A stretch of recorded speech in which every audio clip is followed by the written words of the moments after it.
Hello दोस्तों, नमस्कार। एक बार आपका पुनः आपका YouTube channel green world publication में आपका स्वागत है। मैं आपका अपना मैथमेटिक्स मेंटर प्रभात यादव। आज हम लोग नेक्स्ट टॉपिक के बारे में बात करने जा रहे हैं, जो कि आप स्क्रीन पे देख रहे हैं। नेक्स्ट टॉपिक आपका है 5, जिसका नाम लिखा हुआ है समांतर श्रेणी, जिसको इंग्लिश में बोलते हैं अर्थमेटिक प्रोग्रेशन। ठीक, तो इसके हम लोग कॉन्सेप्ट के बारे में यहाँ पे देखेंगे, कॉन्सेप्ट से रिलेटेड हम लोग बात करेंगे।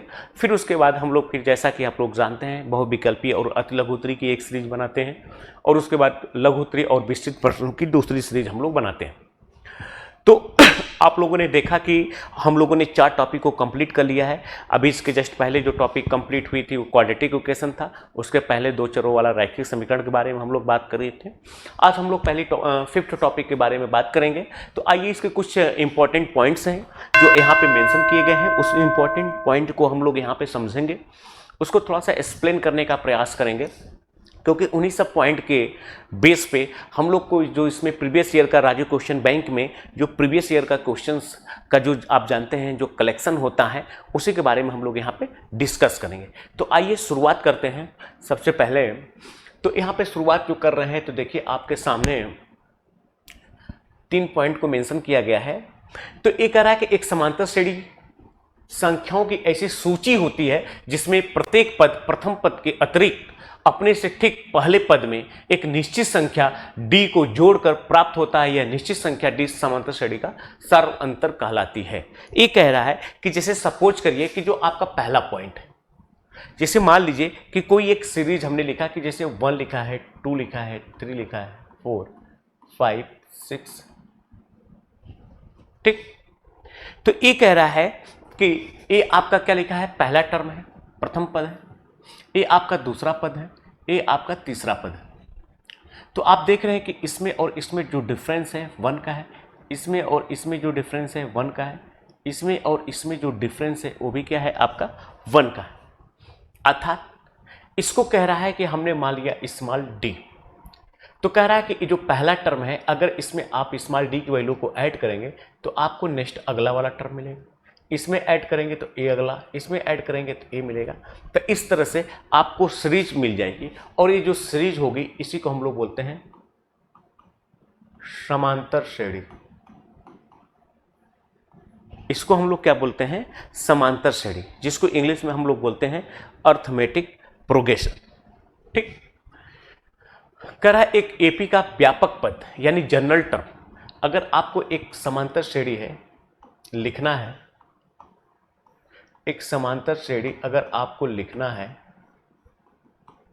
अगर सपोज करें किसी श्रेणी का पहला टर्म स्मॉल ए है और कॉमन डिफरेंस स्मॉल डी है, तो सीरीज क्या हो जाएगा आपका, यानी कि श्रेणी क्या हो जाएगी, श्रेणी आपका हो जाएगा ए में डी ऐड करिए तो अगला टर्म, अब इसमें डी ऐड करिए तो ए प्लस 2d, इसमें ऐड करिए तो ए प्लस 3d डॉट डॉट। अगर हम लोग इसके व्यापक यानी कि इसके व्यापक पद की बात करें, व्यापक पद जिसको हम लोग इंग्लिश में बोलते हैं जनरल टर्म,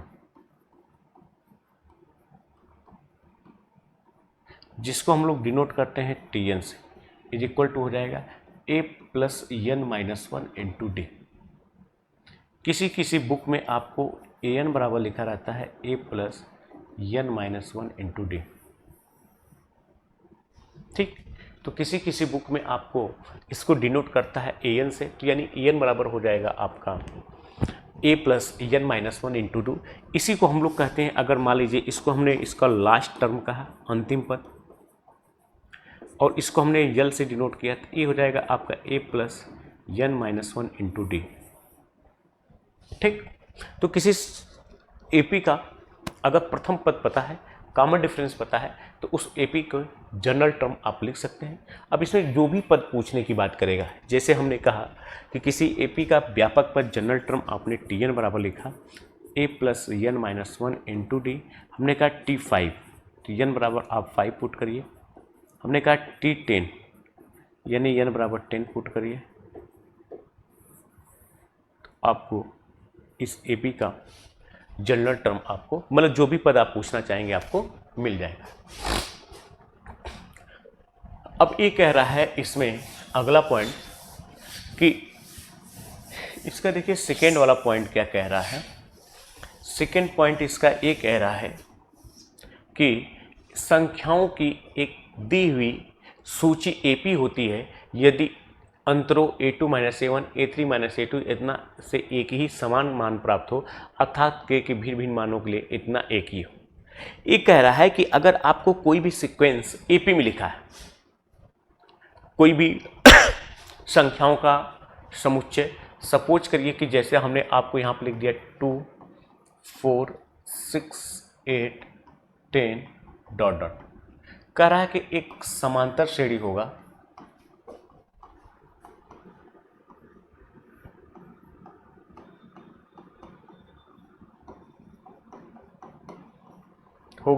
यदि कह रहा है कि 4 - 2 6 - 4 8 - 6 इनका जो डिफरेंस है सब आपस में क्या समान हो।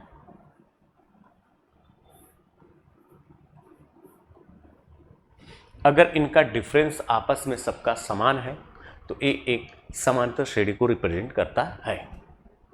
ठीक। या अगर मान लीजिए इसका हम लोग व्यापक पद की बात करें, अगर इसके हमने जनरल टर्म को an से डिनोट किया,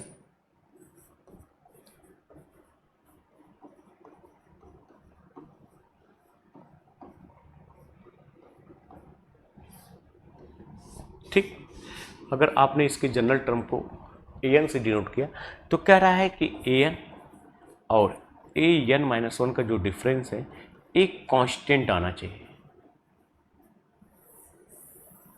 यानी कि एक फिक्स नंबर आना चाहिए। तो इसको हम लोग बोलेंगे कि जो ये सीक्वेंस आपका an बराबर आप n बराबर 1 2 3 4 5 6 पुट करेंगे, जो आपको सीरीज मिलेगी, जो आपको प्रोग्रेशन मिलेगा, वो किसको फॉर्म करेगा? एपी को। कर रहा है प्रथम पद ए और सार्वंतर डी वाली एपी का n वां पद निम्नलिखित सूत्र द्वारा ज्ञात किया जाता है। ये कह रहा है कि अगर किसी एपी का प्रथम पद आपका इस्तेमाल ये है एवं सार्व अंतर जिसको बोलते हैं कॉमन डिफरेंस डी है, तो प्रारंभ से n वां पद जिसको बोलेंगे आप an is equal to tn बराबर a plus n-1 into D. इसको आप डिनोट करेंगे tn बराबर a plus n-1 into D. अगर इसी में हम लोग अब बात करें कि अगर किसी एपी का सपोज करिए कि लास्ट टर्म आपको दिया है, अंतिम पद,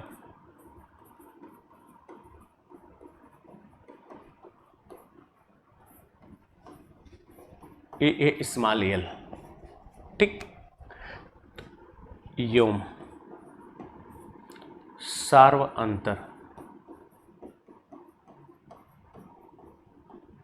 तो हम कहें अंत से यमवा पद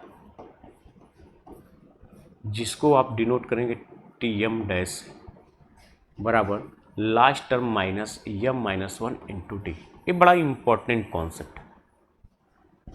अगर आपको किसी एपी का लास्ट टर्म आपको पता है और लास्ट से कोई टर्म की बात करता है, जैसे हमने आपसे कहा कि यमवा टर्म बताइए या लास्ट से 25वां टर्म बताइए, 10वां टर्म बताइए, 15वां टर्म बताइए, तो आपको कुछ नहीं करना। हमने कहा कि अगर लास्ट से इसका यमवा टर्म हमने इसको डिनोट कर दिया tm डैश से, तो ये आपका हो जाएगा लास्ट टर्म मतलब l minus m-1 into D. जैसे सपोज करिए कि हमने कहा कि कोई एक एपी है जिसका लास्ट टर्म आपका लिखा है 30, जिसका आपका लास्ट टर्म लिखा है 30, कॉमन डिफरेंस डी बराबर लिखा है 2, तो हमने कहा अंत से इसका 10वां टर्म बताइए, तो आप क्या लिखेंगे l minus m-1 into D, तो यानी कि t10 बराबर क्या होगा आपका, ये मान लीजिए यमवा tm, तो 30 माइनस 10-1 इंटू 2, तो अब यहाँ से आपका t10 डैश बराबर क्या हो जाएगा, ये हो जाएगा 30 माइनस 18 इज इक्वल टू क्या हो जाएगा 12। ठीक, तो इस तरह से आप देख रहे हैं आपका कि अंत से आपका क्या बोलते हैं 10वां टर्म क्या हो जाएगा 12। ठीक, चलिए अब देखिए इसके नेक्स्ट पॉइंट के बारे में हम लोग डिस्कस करते हैं। तो आपका यहाँ पे जो नेक्स्ट पॉइंट है कह रहा है कि किसी एपी के प्रथम n पदों का योग यस सूत्र यस बराबर n/2 2a + n-1 into D से प्राप्त होता है। कि कह रहा है कि अगर किसी एपी का आपको पहला पद पता है, कॉमन डिफरेंस पता है और टोटल नंबर ऑफ टर्म कुल पदों की संख्या अगर आपको पता है, कुल पदों की संख्या अगर आपको पता है, तो कह रहा है कि इसका जो सम होगा यानी कि योग यानी कि Sn बराबर, तो ये कह रहा है n/2, ये हो जाएगा 2a + n-1 इंटू डी।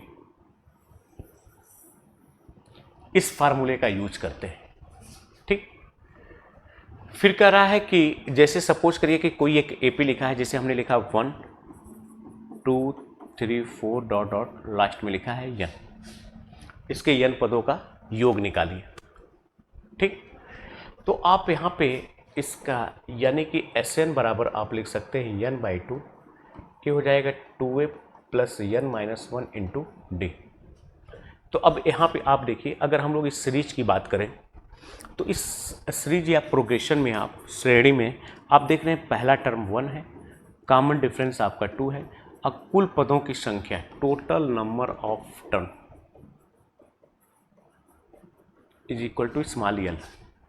ठीक, तो आप अगर इस फार्मूले में लिखना चाहें तो आपका यहाँ से Sn बराबर n/2, ये हो जाएगा 2 into a + n-1 into D का मतलब 1, ये हो जाएगा आपका n/2 2 + n-1 बराबर हो जाएगा n ब्रैकेट में n+1/2। तो इनका जो सम आएगा आपका Sn बराबर क्या हो जाएगा n+1/2। अब जैसे इसी को हम लोग थोड़ा सा दूसरे तरीके से सोचें कि अगर इसी को हम लोग कुछ इस टाइप से करते हैं, सपोज करिए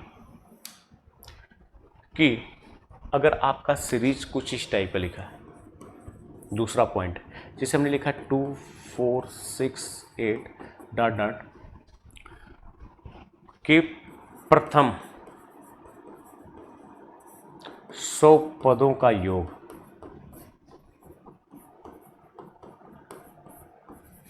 ज्ञात कीजिए।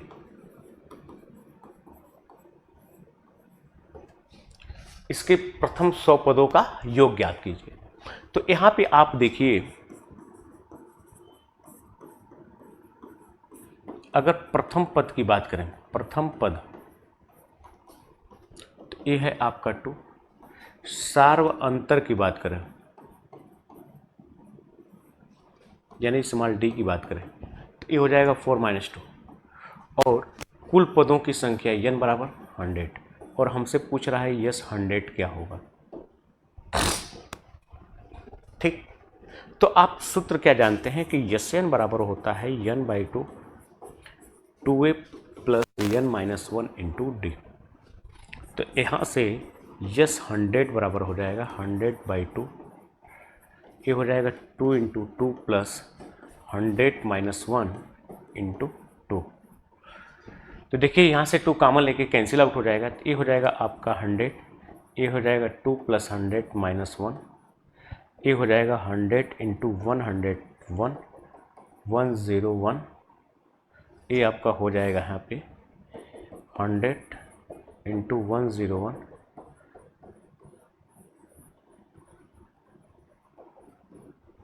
तो इस तरह से आप देख रहे हैं कि इनका सम हो जाएगा 10,100।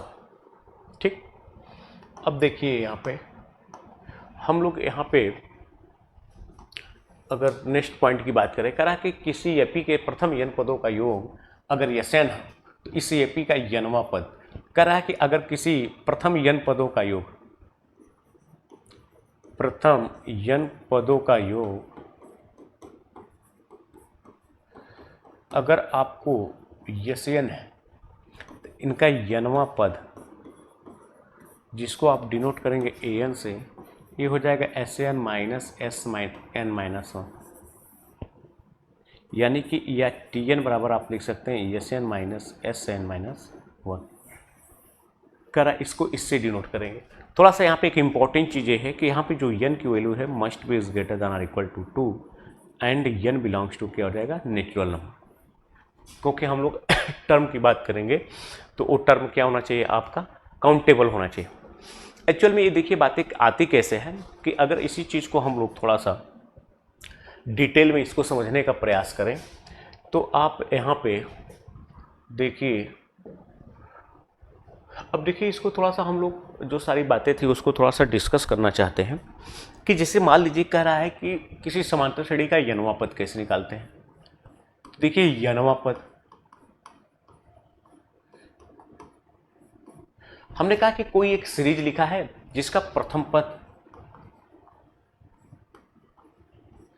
स्मॉल ए है योम इसका सार्व अंतर जो कॉमन डिफरेंस है स्मॉल एन डी है योम कुल पदों की संख्या स्मॉल एन है, ठीक, एवं कुल पदों की संख्या जो है यहां पे आपकी स्मॉल एन है, ठीक। तो अगर हम लोग इस प्रोग्रेशन को के बारे में करें, अगर इसको सीरीज को लिखना चाहें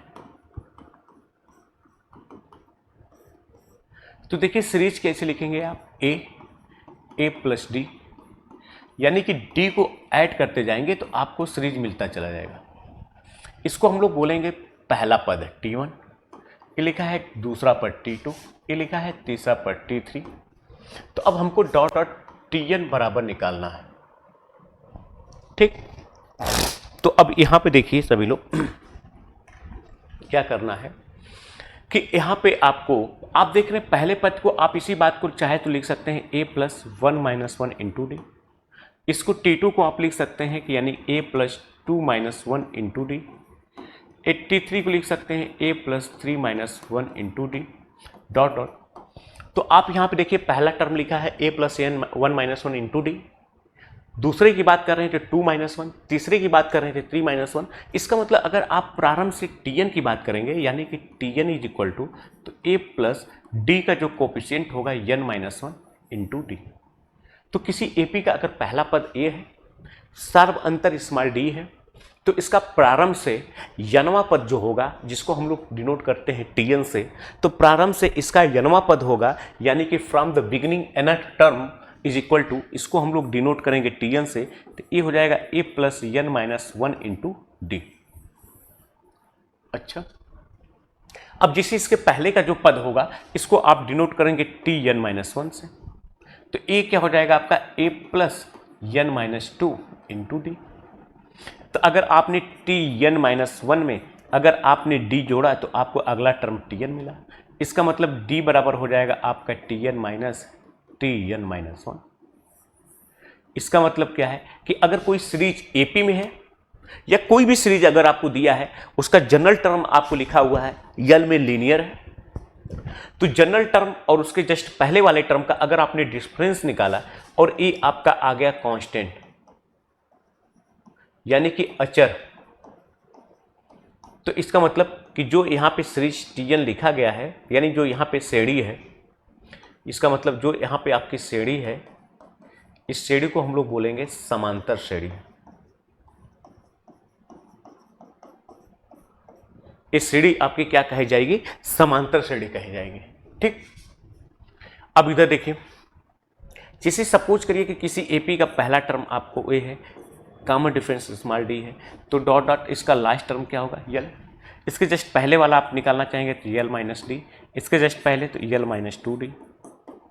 तो हम कह रहे हैं कि अगर किसी श्रेणी का लास्ट टर्म पता है तो हम कहें अंत से हम आपसे कहें कि यनवा पद बताइए, तो इसको आप डिनोट करेंगे Tn z से यल minus n minus 1 into D. एक प्रारंभ से आपका यनवा टर्म है और एक अंत से आपका यनवा टर्म है। अगर हम लोग यहाँ पे समीकरण फर्स्ट और सेकेंड को ऐड करना चाहें तो एक बहुत ही इंपॉर्टेंट, बहुत ही ब्यूटीफुल रिजल्ट आपको मिलेगा। अगर आप समीकरण फर्स्ट प्लस समीकरण सेकेंड,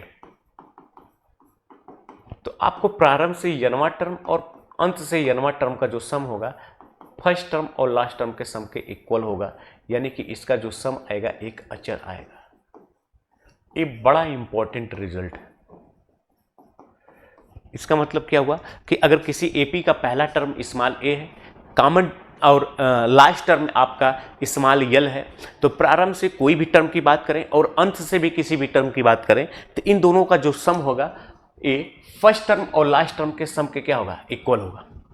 अब इसमें हमको कॉमन डिफरेंस निकालने की जरूरत नहीं पड़ेगी। जैसे हमने कहा कि किसी एपी का प्रारंभ से, किसी एपी का पहला टर्म, जैसे हमने लिखा किसी एपी का प्रथम पद 5 है एवं अंतिम पद मान लीजिए 25 है, ठीक। तो हमने कहा इस एपी का प्रारंभ से पांचवा तथा अंत से पांचवा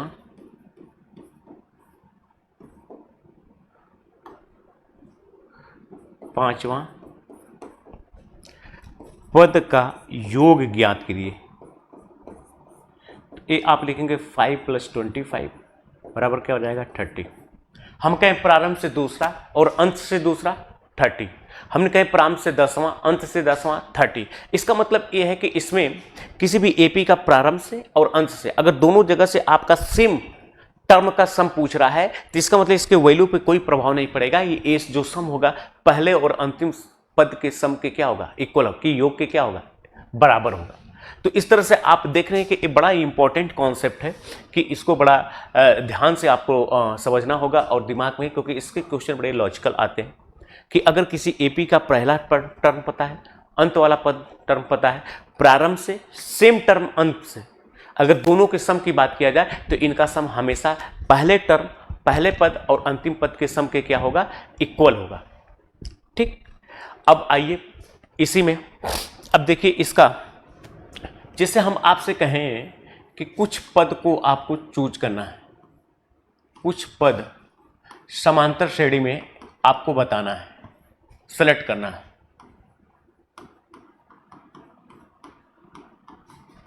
ज्ञात करिए या मानिए या मानना है, चूज करना है। तो अगर हम पहले कहें 3 पद, हम कहें 3 ऐसे पद बताइए जो समांतर की, 3 पद किसमें हो, समांतर श्रेणी में। तो आप पहला a - d, दूसरा a और तीसरा a + d। इससे फायदा क्या होगा आपका कि जब कहेगा कि किसी कोई 3 पद हैं जो समांतर श्रेणी में है, जिनका सम 25 है, 30 है, 15 है, 18 है, तो जैसे ही आप इनका सम करेंगे, योग निकालेंगे, तो a - d + a और a + d, ये d से d कैंसिल आउट हो जाएगा, मतलब इज इक्वल टू हो जाएगा 3a। तो यहां से आपको स्मॉल a की वैल्यू फाइंड आउट हो जाएगी बहुत ही इजी तरीके से, ठीक। फिर अगले स्टेप में कहेगा कि इनका प्रोडक्ट कुछ दिया है, तो जब आप इनका प्रोडक्ट की बात करेंगे यानी इनके गुणे की बात करेंगे तो ये हो जाएगा a ब्रैकेट में a² - d², a की वैल्यू रख देंगे, a बराबर मान लीजिए कुछ भी लिखा है 222, तो यहाँ से आपको स्मॉल d की वैल्यू पता चलेगी। तो हमको कहेगा कि इन तीनों एपी समांतर श्रेणी पद को बताइए, तो आप a और d की वैल्यू रख देंगे, तो a - d, a और a + d आपको क्या हो जाएगा, फाइंड आउट हो जाएगा, ठीक है। तो अगर हमको 3 पद कहेगा एपी में चूज करना है तो a - d, a और a + d आप चूज करेंगे। क्या करेंगे, a - d, a और a + d चूज करेंगे। दूसरी बात, अगर हमसे कहता है कि 4 पद बताइए समांतर श्रेणी में, 4 पद समांतर श्रेणी में, तो यानी कि a - 3d, a - d, a + d और a + 3d। अब यहाँ पे क्या होगा, अगर इनके सम की बात करेंगे 3D से 3D कैंसिल, D से D कैंसिल। अब यहाँ पे देखिए इनका डिफरेंस 2D, इनका डिफरेंस 2D, इनका डिफरेंस 2D। तो इसका मतलब कि ये चारों टर्म क्या है आपके एपी में है। अब यहाँ से आपको क्वेश्चन सॉल्व करना बड़ा इजी हो जाएगा जब क्वेश्चन में कहेगा कि इनका सम, जब क्वेश्चन में कहेगा कि इनका सम क्या है, कि इनका सम आपको कुछ दिया है, जैसे हमने लिख दिया 24 है, तो यानी कि 4a बराबर 24, तो a बराबर क्या हो जाएगा आपका 6।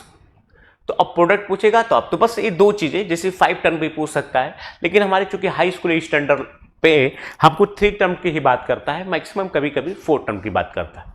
ठीक, अब आइए इसमें अब थोड़ा सा इसके कुछ और बेसिक चीजों के बारे में हम लोग समझ सकते हैं कि अगर मान लीजिए कोई एक सीरीज है वो एपी में है, समांतर सीरीज, समांतर श्रेणी में है,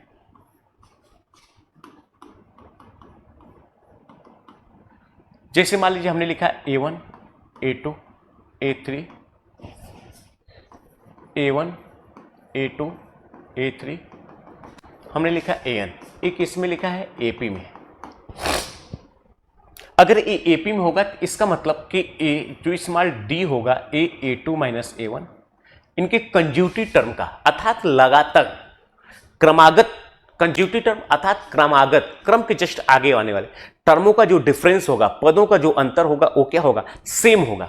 इसका मतलब स्मॉल d होगा A2 माइनस A1, ए होगा A3 माइनस A2, ए डॉट डॉट लास्ट में AN माइनस AN माइनस 1। इनका जो डिफरेंस होगा ये आपस में इक्वल होगा। ठीक, दूसरी बात, अगर जैसे हम आपसे ये कहें कि A1 A2 A3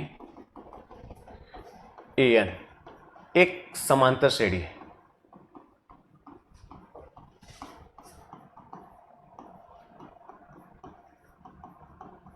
अगर इस समांतर श्रेणी में है तो इसमें कोई भी कांस्टेंट जो जीरो के इक्वल नहीं है, जैसे सपोज करिए कि हमने A1 प्लस के A2 प्लस के, इसके इस टर्म में कोई एक कांस्टेंट अगर आप ऐड करते हैं तो जो एक सीरीज मिलेगी ये भी एक समांतर श्रेणी होगी।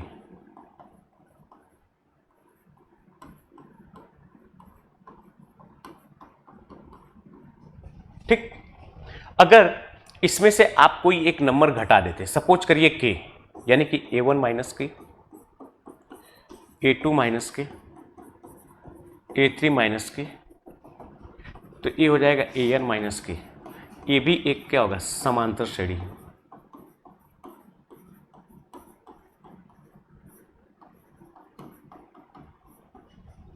ठीक, अगर कोई एक नंबर से आप मल्टीप्लाई कर देते, सपोज करिए k,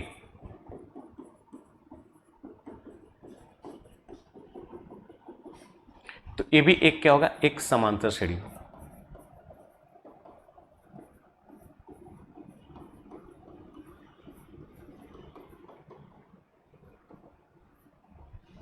अगर किसी नॉन जीरो नंबर अर्थात जो नंबर जीरो के इक्वल नहीं है, यानी कि k does not equal to zero, इससे अगर आपने डिवाइड कर दिया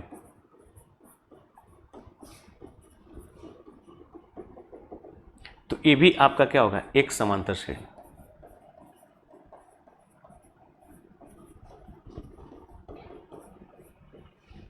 ठीक, एक बड़ी इंपॉर्टेंट प्रॉपर्टी है जो हम लोग यहाँ पे डिस्कस किए हैं, जो आप स्क्रीन पे देख रहे हैं, ये बड़ा इंपॉर्टेंट प्रॉपर्टी है। ठीक, तो उम्मीद करते हैं कि आप लोग यहाँ तक बातों को समझ रहे होंगे। ठीक, किसी प्रकार की कोई दिक्कत नहीं। अब आइए थोड़ा सा इसके सम के बारे में हम लोग बात कर लें।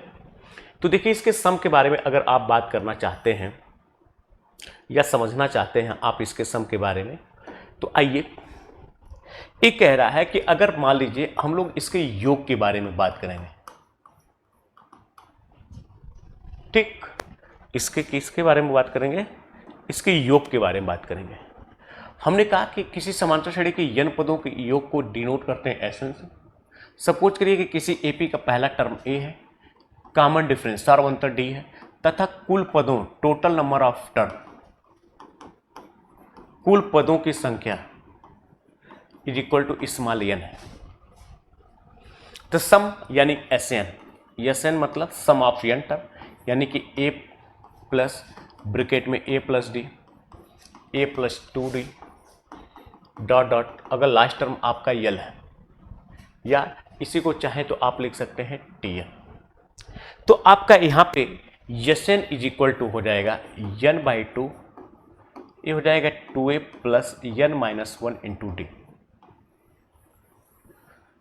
जब आपको पहला टर्म, प्रथम पद, सार्व अंतर और कुल पदों की संख्या दिया है तब, ठीक।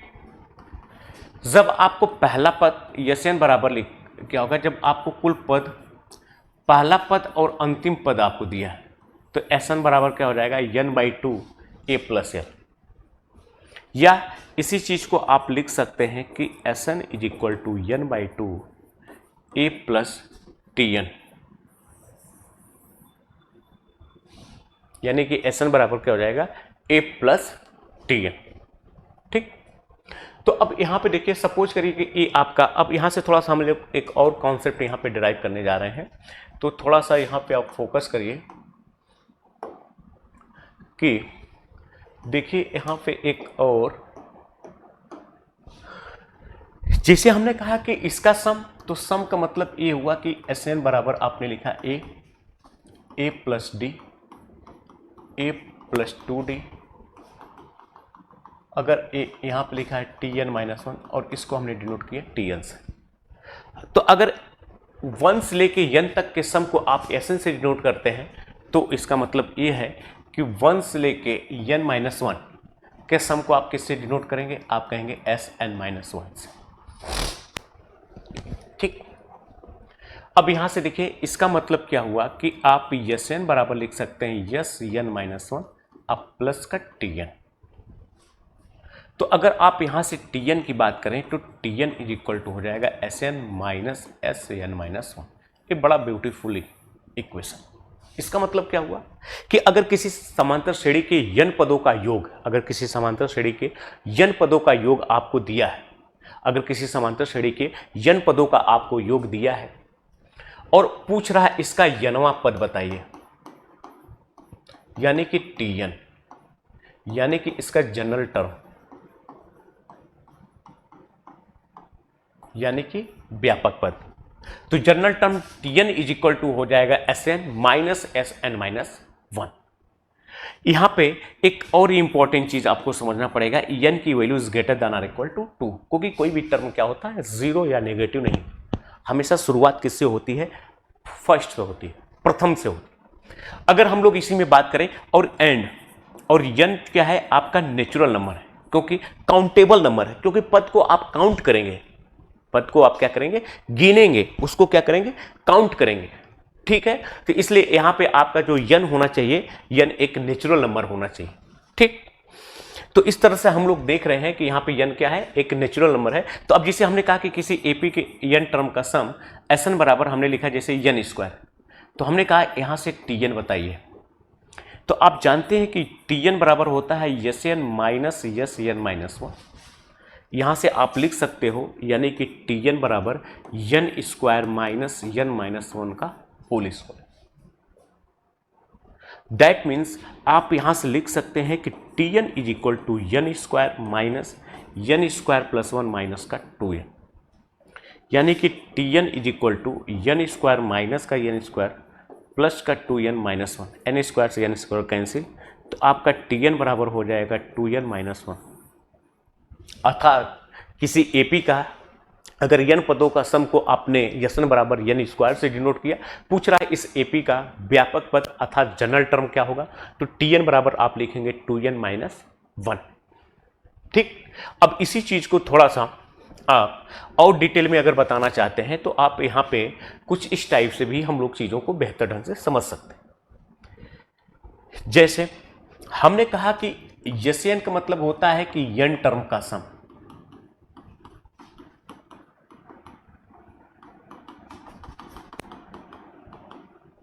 अगर आप इसमें n बराबर 1 पुट करेंगे, इसका मतलब कि S1 मतलब प्रथम पद का सम, प्रथम पद होता है, और यही क्या होता है, प्रथम पद होता है। किसी एपी के फर्स्ट टर्म का सम फर्स्ट टर्म होता है, अर्थात पहला पद होता है, ठीक। अगर हमने आपको ये बताया था कि अगर जैसे सपोज करिए कि Sn बराबर अगर कुछ आपका an स्क्वायर प्लस bn लिखा है, n टर्म का सम अगर कुछ इस टाइप का है, तो आप यहाँ पे यस n बराबर 1 पुट करेंगे तो ये आपका पहला टर्म हो जाएगा, जिसको हम लोग डिनोट करेंगे t1 से। अगर मैं इसके सार अंतर की बात करूं, जिसको स्मॉल d से डिनोट करते हैं कॉमन डिफरेंस, तो जो n स्क्वायर का कोफिशिएंट होगा उसका 2 टाइम्स इसका क्या होगा, कॉमन डिफरेंस होगा। ठीक। तो जैसे मैंने लिखा कि किसी एपी के n टर्म का सम Sn बराबर हमने लिखा 3n स्क्वायर प्लस 5n, इसका कॉमन डिफरेंस n स्क्वायर का जो कोफिशिएंट है उसका 2 टाइम्स। हमने लिखा किसी एपी की n टर्म का सम n स्क्वायर प्लस n है, हमने कहा इसका कॉमन डिफरेंस n स्क्वायर का कोफिशिएंट 1 है, इसका 2 टाइम्स। हमने कहा इसका पहला टर्म n बराबर 1 पुट आपने किया, 1 प्लस 1 बराबर कितना हो जाएगा 2। तो अब इसका कोई भी टर्म अगर आपको लिखना है, सपोज करिए कि हमको इसी का एक व्यापक पद लिखना है,